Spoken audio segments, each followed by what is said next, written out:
Hello everyone, this is Dr. Milind Peshwe, Professor at AISSMS College of Hotel Management and Catering Technology, Pune. We were discussing on the case study of responding to changing market conditions. This is basically a case study inspired from the book Who Moved My Cheese by Dr. Spencer Johnson. In this video, we are going to see the episode number 2 of 3. And the title of this episode is Keep Calm and Make the Change.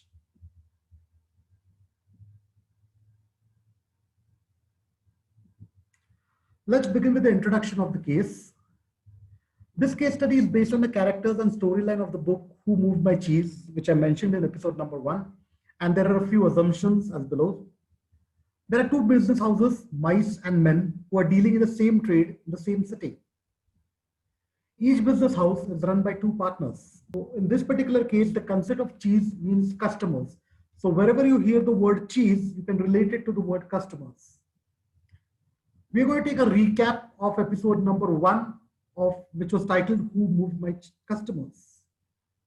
So in the last episode, we saw men were going by the rule book, guidelines of business, and they were following others, whereas the mice were believing on their instincts and they were following themselves. Men were in the comfort zone with adequate customers, and they didn't want to come out of it because they had a fear of unknown market. Whereas the mice were looking out and exploring newer market and newer customers. The customer base was reducing. For both men and mice, the customer base was reducing. But the men were so busy enjoying and completely unaware of the situation. They were enjoying the current situation of the business and never realized that they were losing the customer base and they were not aware of the situation. And then finally, they landed in the situation where they had lost all the customers.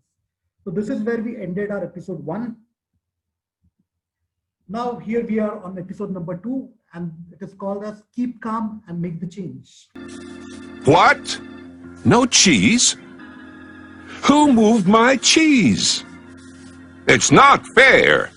What'll happen if the cheese isn't here tomorrow? All my plans are based on the cheese being here. Hem's and Haw's behavior was not very attractive and kept them from succeeding, but it was understandable. Finding cheese wasn't easy, and it meant a great deal more to them than just having enough of it to eat every day. While Sniff and Scurry had changed, Hem and Haw continued to, well, hem and haw. Hem, where's Sniff and Scurry? Do you think they know something we don't? Nah, they're just simple mice. We're little people. We're more complex and smarter. We're entitled to our cheese. We don't seem to be acting smarter at the moment. Sniff and Scurry are probably in the maze looking for new cheese. Maybe we should simply get going and look for some new cheese too. No, I'm going to get to the bottom of this. I want things to be just the way they were. Meanwhile, Snip and Scurry moved further into the maze. They didn't think of anything else but finding new cheese. After looking in parts of the maze where they had never been before, Snip and Scurry found the biggest store of cheese they had ever seen. Meanwhile, Hem and Haw were still trying to figure out what was happening. Then Haw began to imagine himself out in the maze, finding fresh new cheese. Before long, he could almost taste it. Come on, Hem, let's go. We've got to change and enjoy something better. No way. It might be dangerous out there in the maze. I like it here. I'm comfortable. You'll see. Someday things will be just the way they were. Like Hem, Haw focused on what he was losing. His vision of finding new cheese and gaining something better faded.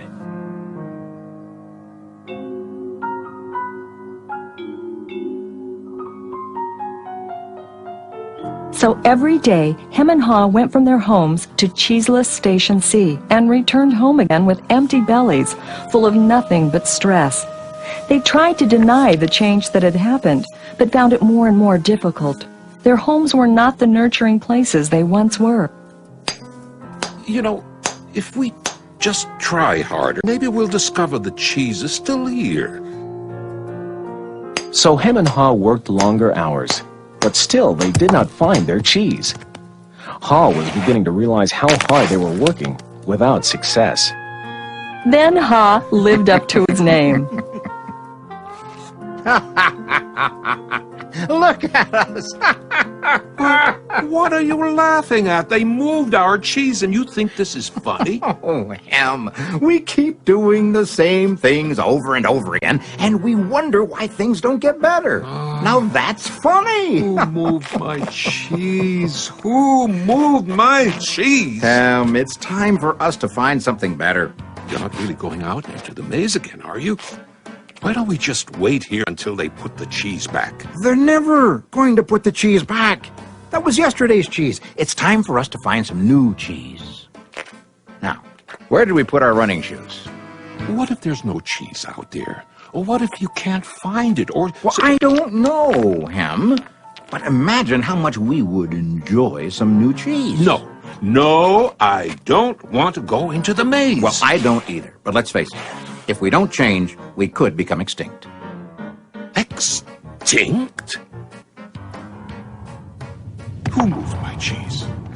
Who moved my cheese? Who moved my cheese? Who... Then Ha wrote on the wall what he had been thinking about for some time. What would you do if you weren't afraid? Let's see the observations from the video. Loss of customers. Men were unprepared and had plans based on the existing customers. So they were completely unaware that the customers were losing. And one fine day when they lost all their customers, they were completely clueless because all their future plans was based on the customers being there. Whereas the mice were prepared and immediately had started exploring newer market and customers. So they were knowing that this situation is going to come one day and they were making themselves prepared for it. Underestimating the competitors. Men always felt that they were smarter than the mice and more efficient than the mice. And they always felt that why should we think what they're doing? We are better than them. Crying on spilt milk. Men were crying on spilt milk. Men were unable to overcome the situation. They were not ready to accept the situation that now they do not have any customers. And they always felt that the situation would come back to them. The situation would just be the same and they really do not need to change. Negative thinking. That is one of the prominent and underlining factor of this particular video. Men were thinking negative, and that is the reason they were reluctant to change. They were in their comfort zone. They never wanted to move out of the comfort zone. They never wanted to explore new markets. They always felt that that is not for them. That is not their cup of tea. They were always afraid of exploring the market. And they were always thinking negative. What if something goes wrong? What if we are not getting new customers? So they were just hoping for something good to happen to them without doing anything towards it. They had a fear of unknown. Partnership conflicts. Hem and Haw, as we know that they were the two partners in the men category of business, they have contradictory views. One of them felt that they should be going out in the market and exploring the newer market, whereas the other person was basically very much reluctant and he was afraid of going out. And that is the reason they had a lot of discussion and a lot of time and efforts was wasted in this particular discussion. Keep calm and make the change. If we don't change, we would become extinct. So that was the message given from the video. So we have to be changing all the time. Just move on and get there. You should know what your ultimate goal is and you just have to move on, come what may. There could be hurdles, there could be challenges. You have to surpass all these hurdles and challenges and finally get there. Now let's see what are the problems identified in this particular case. Unaware of the changing market conditions. Waiting for things to be the same again. Yes, that was one of the biggest problems that happened with men. Negative approach, reluctance to change. Partnership differences. So these were the 4 problems identified. Now let's see what are the possible ways of dealing with these problems. Unaware of the changing market conditions. Be responsive to changes happening in the business environment.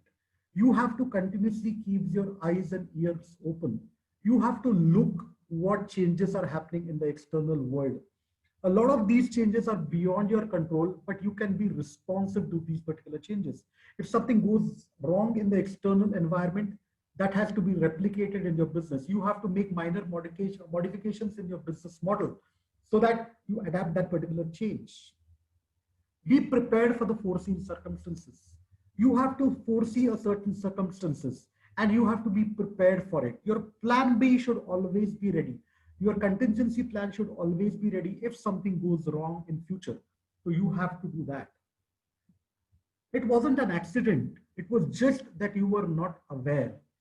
There would be certain situations which sometimes happens with your business and you feel it's an accident, but no, it's not accidentally happened. It was always happening, but you were ignorant towards that particular thing. So you have to be aware that you are knowing about it. Waiting for things to be the same again, that is one more problem which was identified. And let's see what are the ways of dealing with this problem. That's never going to happen. It's irreversible. Believe me, situations come and go from business. One particular situation does not stay for a longer time. And at the same time, that situation is not going to come back again. So if you are waiting for things, good things to happen with you, again, you have to really work hard towards it. It is not automatically going to come to you. Accept the situation and move on. This is the thing that most people do not do. If something goes wrong, they keep sulking on it, but do not accept it.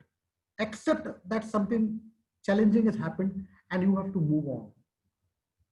No need to cry on spilt milk. Situation has happened. The damage is already caused. Now what you have to do is maybe do a little bit of damage control and move on. It is passé now.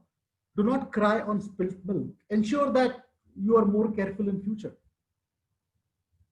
Negative approach or reluctance to change. Don't overthink. It paves way for negativity. Normally it does happen if we overthink on a particular issue, we normally think negative. And this particular negative thinking changes our entire thought process. So you don't have to overthink on a particular issue because that would pave negativity into you. Don't think on what if things go wrong. Rather think what if everything goes right. This is a very important message.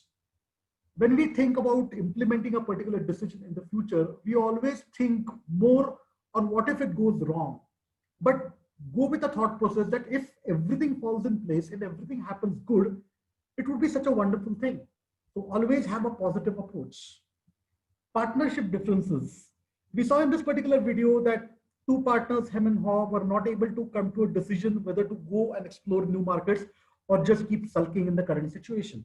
And there could be a lot of such kind of partnership differences in any business decisions. So you have to also handle this situation. Be firm on your stand. Do not get carried away by someone's opinion if you are not in the line, if it is not in the line of your thoughts. Very important. Everybody has their own thoughts process. If two people have contradictory opinions or different opinions, one person has to convince the other. In partnership, it has to happen that way. You just don't follow because your partner is saying something. And if it is unethical or if it is not suiting your ethics or if it is not suiting your business, do not get carried away by what your partner is saying. At times, you need to take a tough decision of separation and be prepared to face the challenges of the business. You have to do that. So let's see what is coming up. We have the concluding episode number 3 of this particular case study. I hope you have watched the episode number 1, Who Moved My Customers? And this is episode number 2. So stay tuned for episode number 3 and happy learning. Thank you very much.